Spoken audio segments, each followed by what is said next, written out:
naririnig ng mga tupa ang tunog ng tungkod ng pastol, they feel guided, protected, and safe.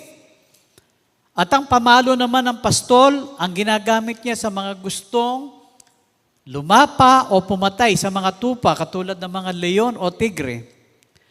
Habang kasama nila ang pastol, sila ay ligtas at payapa sa kanilang pagkain at pag-inom. Nasa mabuti silang kamay. Ang mga tupa, minsan, dumadaan sila sa tinatawag na madilim na libis ng kamatayan. Meron tinatawag na bangin. That some of the ships ay nahuhulog doon sa bangin and they die eventually. Kasi ano sila eh? Hindi sila smart na mga hayop. Okay? God knows that. Na dumadaan sila sa ganitong sitwasyon. But because the shepherd says, pagkat ikay aking kaagapay, wala akong katatakutan. I shall not fear because you are with me. I know I am protected because you are with me. Ang tungkod mo at pamalo, aking gabay at sanggalang. Alam niyo, yung mga pastol, yung rod nila, pinupokpok nila.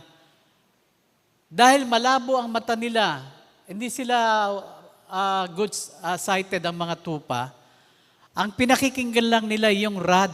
Kung saan tumutunog yun, doon sila sumusunod. They follow the shepherd. Diba? At merong pamalo din na ginagamit ang pastol against yung mga hayop na gustong pumatay nga sa mga tupa. So, ibig sabihin, as long na nandun yung pastol, yung kanyang rod at ang kanyang pamalo, ang mga tupa ay nakaka-experience ng protection. Security, ika nga. God's goodness is shown by His protection.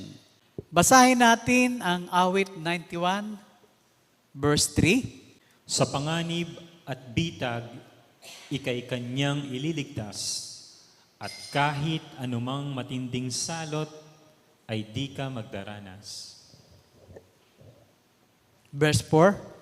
Tuloy. Lulukuban kanya sa lilim ng kanyang malapad na pakpak, at sa kalinga niya ay palagi kang ang nakakatiyak.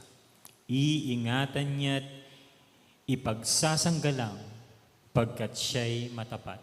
Sa akin, ilang beses sa sasakyan, biglang hihinto yung sa kaliwa mo. Bakit huminto?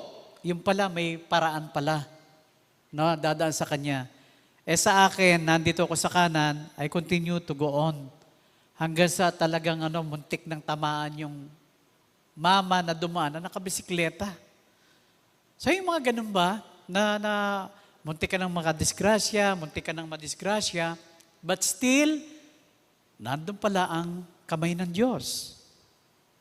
His protection is there. By His protection, sa pamamagitan nun, kinakanlong niya tayo. No? Pinoproteksyonan niya tayo against all the schemes of the enemies, against the wiles of the devil. Nandun ang kanyang protection sa atin. In times of dangers and even in times of temptation.